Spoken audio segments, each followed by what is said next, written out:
정말 하고 싶었던 얘기는 지금부터 시작이에요. 어머머머머. 사진을 보여드릴게요. 이분입니다. 어? 누구지? 알아보시겠어요? 우리 만난 적이 있는 사람이에요? 친했어요 우리? 누굴까? 이게 뭐 하는 사람 같으세요? 그냥 느낌만. 이거 얼핏 봐서 나 정대세 씨인 줄 알았어. 느낌이. 그래서 낯이 있구나. 입에 파란 그래서 좀 정대세 낯이 씨? 오, 있나? 닮은 것 같은데. 그러네. 일단 양복인 거 보니까 그렇죠. 넥타이. 약간 19세기 초반이나 지식인. 20세기 초반. 아니 10세기 초반. 예. 지식인 같은데요. 약간 유학도 갔다 온 느낌. 하나 분명한 건 이 사진이 익숙하진 않죠. 네. 네. 낯설죠. 네. 그런데 역사학에서 굉장히 중요시 여기는 인물인데 이 사람이 누구냐? 우리나라 최초의 서양 의사, 서양의. 그러니까 한의가 아니라 서양 의학을 전공한 외과 의사 박서양이라는 사람이에요. 외과 의사. 어쩐지 눈매가. 근데 박서양의 아빠가 백정이었어요. 네? 어머.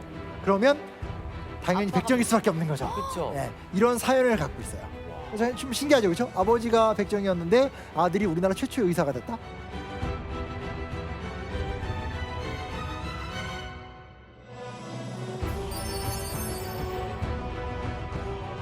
아니 근데 어떻게 공부를 해서 그래. 그것도 서양 외과 박사.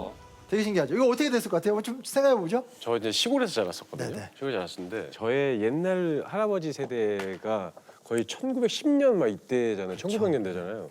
그때 얘기 들어보면 백정이었던 그 출신 분들이 이 고기를 팔고 뭐 이런 도축업을 해서 시대가 바뀌니까. 네, 돈이 굉장히 많이 벌었다고 얘기 들었었어요. 돈 많아서 외국으로 도망간 거 아니에요? 외국에서 공부시켜 준 거 아닌가? 아, 망명. 예. 교육을 시켰겠죠. 교육을 왜냐면 자기는 못 가도. 자기는 참 백정이었으니까. 교육을 시켰으니까 자기 아들은 애들은 자기 교육을 시킨 애들 거지. 그러고 싶지 않은 거지. 아니면 그 노비 정학수처럼 뭔가 그 주변에 저 주변을 생각할 필요가 있죠. 그죠? 누구를 만났길래 이 사람이 서양 의술을 배웠을까요? 선교사. 그렇게 선교사겠다. 그렇죠. 맞췄다 정답. 주변. 아무래도 이때는 이제 기독교 선교사들이 들어와서 한참 기독교가 소개가 되고 있었던 때였기 때문에 인연이 있었던 거죠. 자세하게 그 배경을 좀 이야기를 해드릴게요. 자, 1892년에 피막골에다가 고기를 납품하던 박씨라는 어떤 백정이 있었습니다. 있었는데 이 사람이 이제 아들이 하나 있었어요. 아들이 하나 있었는데 이제 아들이니까 교육을 막 시켜주고 싶은데 문제가 뭐냐? 자, 쌍놈들한테 교육을 시켜요? 안 하죠. 특히 이 조선에선 교육을 받는 건 다 양반들이잖아요. 그렇죠? 그러니까 교육을 못 시키는 거예요. 그래서 야, 이 자식을 좀 학교에 보내고 싶은데 학교로 보낼 수 있는 방법이 없는데 이때 아까 제가 말씀드렸듯이 선교사들이 들어왔잖아요. 그러니까 선교사들이 기독교를 전파할 목적으로 어떤 그런 학교들 많이 세웠죠. 실제로 사무엘 무어라는 선교사가 학교를 세웠습니다. 세웠고 이 학교는 다 받아준다는 거예요. 와. 가난해도 고아도 와서 배우기를 원한다면 오면 체계적인 교육을 시켜주겠다. 아무래도 지배층들보단 백정이나 하층민들이 더 적극적일 수밖에 없잖아요, 그렇죠? 실제로 그래서 이 학당에 애를 보내요. 그러고 나서 시간이 지난 다음에 박 씨가 심각한 콜레라에 걸려요. 이때 또 전염병의 시대이기 때문에 정말 요 그 대한제국기 때라든지 조선 말기 때 보면 정말 주기적으로 콜레라 같은 병들 때문에 사람들이 어마어마하게 죽어나갔대요. 근데 사실은 이 질병을 앓게 되면 와서 좀 치료를 해줘야 되는데 이 사람이 또 이 박가가 백정이잖아요. 누가 백정한테 가서 치료를 해주겠어요. 더군다나 이때 제대로 된 치료를 할 수 있는 사람들도 거의 없었던 상황인데, 그렇죠? 이때 이제 박가의 아들이 정말 이제 지푸라기라도 잡고 싶은 심정으로 이 무어 선교사한테 찾아간 거예요. 저 사정이 좀 이렇습니다. 어떻게 해야 됩니까? 하니까 이제 이 그 무어 선교사가 에비슨이라는 또 다른 의료 선교사를 소개시켜줘요. 이름이 좀 낯익은 사람이죠. 그래서 에비슨은 이제 우리나라 뭐 최초의 근대 의학병원 광해원으로 잠깐 있다가 제중원으로 바뀌었죠. 제중원의 원장이고 고종의 주치의 역할도 하셨었던 에비슨이 백정마을로 찾아옵니다. 목숨의 무게가 어딨냐 해서 와서 이 박가를 위해서 정말 헌신적으로 노력을 해서 살려내요. 대단했다. 그래서 이제 여기서 이제 쉽게 말하면 박가가 마음이 열린 거죠. 야, 나 같은 백정을 정말 무시받고 천대받고 근데 콜레라까지 걸렸으니까 누가 그 사람을 살려주겠어요. 근데 고종의 주치급 정도 되는 사람이 와서 하나도 따지지 않고 이 사람을 살려내니까 완전히 거기에 이제 감동을 받게 되고 그래서 결단을 냅니다. 이 박가가 무어 선교사가 운영하는 교회에 나가서 조선 백정으로는 처음으로 세례를 받게 되면서 이제 크리스찬이 되는 거죠. 그래서 이제 여기서 크리스찬으로 되는 걸로 끝나는 것이 아니라 이름을 주게 되는데 이름이 박성춘. 박성춘이 무슨 뜻이냐? 봄을 맞아 새 사람이 되었다. 의미가 되게 좋죠, 그렇죠? 어, 진짜 좋다. 아프다가 죽다 살아나서 살아나서. 드디어 이제 새로운 인생을 산다. 어, 그리고 그의 아들은 아까 서양이라고 그랬잖아요. 상서로운 태양이더라.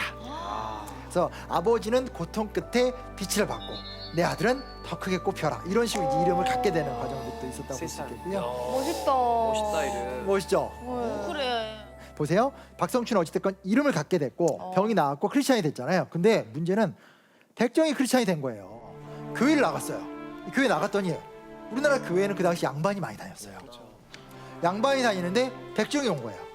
이거 어떻게 받아들일래요? 양반들이 또 싫어했겠지. 같이 앉기 싫고 뭔가 그러니까 말도 이런 게 안 쉬운 섞고. 문제가 아닌 거예요. 그러니까 백정이 들어오니까 다른 양반 신도들이 나 백정하고 예배 드릴 수 없다. 안 다니는 거 아니야? 아니면 저기 백정 저기 뒤에 앉혀라. 뭐 이런 식으로 나오는 거예요. 그러니까 이제 무호가 고민을 하는 거죠.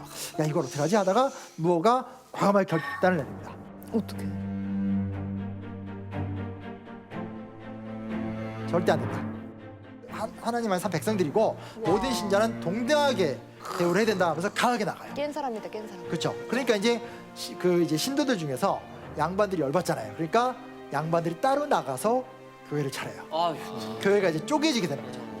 쪼개지게 되고 쪼개진 상태에서 이제 사람들이 악소문을 내죠. 여기는 백정이다. 백정 다니는 교회다. 백정 다니는 교회다. 뭐 이런 소리도 하게 되는데 근데 이 결국 결론적으로 보게 되면 참 재밌는 게 뭐냐면 어느 교회가 살아남았게요? 백정 교회가 살아남았을 것 같으세요? 양반 교회가 살아남았어요? 백정교회. 백정 교회가 살아남아요. 백정 교회는 끝까지 갔고요. 양반 교회는 금세 망합니다. 그래서 결국 이분들이 다시 들어와요. 다시 들어오게 되고 그리고 이제 이 박성춘은 나중에 교회 장로까지 돼요. 그러니까 교회의 어떤 어른이 된 거죠. 그래서 이 교회가 실제로는 3.1운동 때 학생들이 집결하는 집결지로도 굉장히 좀 중요한 역할을 해서 한국 근대사에 좀 중요한 교회인데 이 교회가 현재 인사동에 자리한 지금의 승동교회. 지금도 있어요. 지금도 있어요. 우와.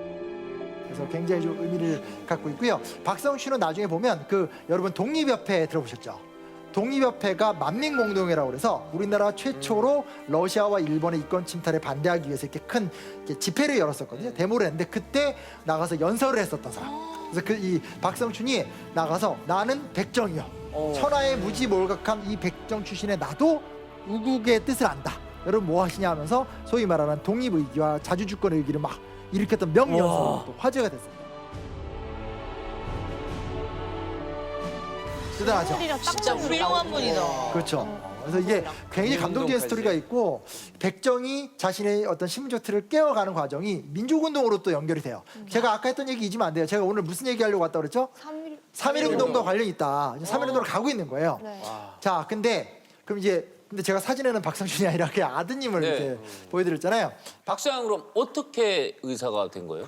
일단 그 당연히 백정의 아들이 뭐 의학교를 간다? 쉬운 문제는 아니에요. 근데 반대로 뒤집어서 생각하면 아이가 교육을 받지 않고 할 수 있는 일은 없어요. 지금도 똑같잖아요, 그렇죠? 이 박성춘도 똑같은 생각을 한 거예요. 나는 어떻게 그래도 이렇게 좀 도축업자로 좀 돈을 벌었는데 이 아이를 이렇게 할 수는 없다. 해서 에비슨을 찾아가요.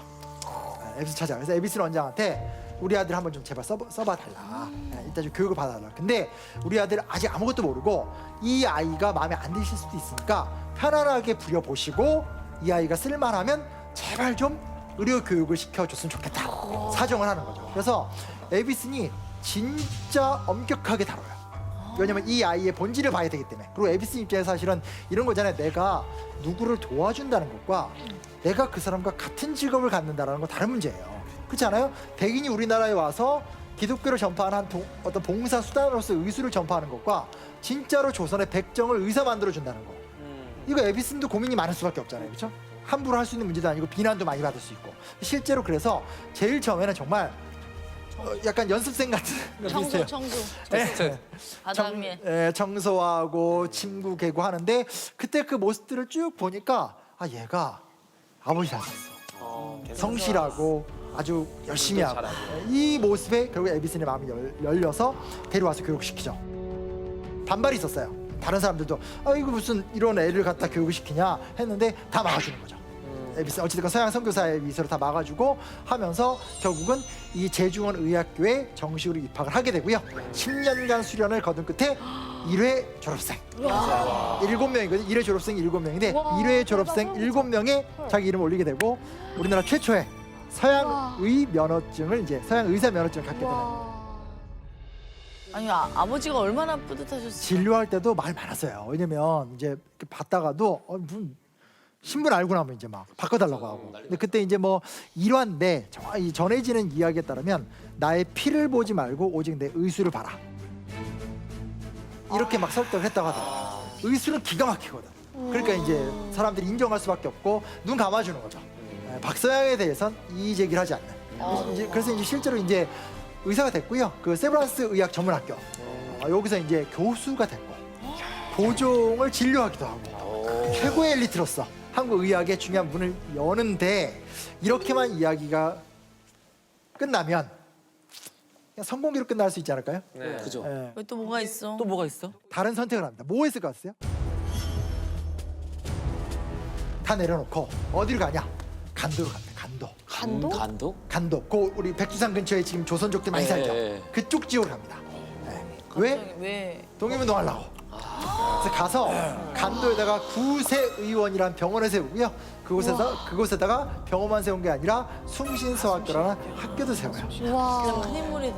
그래서 그곳에 가서 뭐 체계적인 진료도 하고 또 교육도 시키고 이런 노력들을 아주 활발하게 했던 거예요. 대박. 그러니까 아버지가 백정의 틀을 깨고 나와가지고 선교사 어떤 구국운동의 연설가가 됐다라면 아들은 자기 모든 기득권을 내려놓고 이 소위 말하는 만주 간도에 가서 학교도 세우고 교회도 세우고 병원도 세워서 거기서 엄청난 활동을 하는데 우리가 이제 뭐 청사인 대체 봉오동 전투 같이 이렇게 막 무장수쟁할 때 있죠. 이때는 또 군의관으로 활약을 하세요. 그래서 이 대한국민회에 군의관으로 들어가서 독립군들을 또 돕기도 하는 등 사실상 너무나 힘든 삶. 사실 이거 정말 돈 못 벌어요. 그러니까 세브란스 병원에 계속 있었으면 그래도 안정적인 삶을 살았었을 텐데 완전히 그런 것들을 놓고 정말 고난 속에 가서 정말 민족과 함께 호흡을 하면서 이 독립운동의 기초를 다지는데 진짜 중요한 역할을 했어요. 대단하죠. 사실 좀 몰랐던 게 좀 속상하지 않아요? 진짜 대단하지. 이게 더 드라마 소재인데? 그러니까요. 왜 이런 인물을 우리가 왜 몰랐을지 왜 오늘을 통해서 알게 된 궁금하네요. 거지 진짜. 여튼 좀 뒤늦게라도 이야기가 발굴됐고 특히 저희 일타 강사 통해서 그러니까 더 많은 사실 분들에게 거의 알려주겠지. 공중파에선 최초로 얘기하는 거예요. 처음 듣는 그래서 얘기예요. 좀 많이 알려졌으면 좋겠어요. 네. 그리고 2% 상 받아야 돼 진짜. 맞아요. 그러니까 우리가 이제 독립운동하면 보통 이렇게 막 이렇게 뭐 안중근 의사나 이렇게 어떤 그 윤봉 의사한테 의거 위주로 많이 생각을 하는데 또 자기 전문 직종을 갖고 헌신적으로 노력하셨던 분들도 있다는 것도 기억하면 좀 좋을 것 같고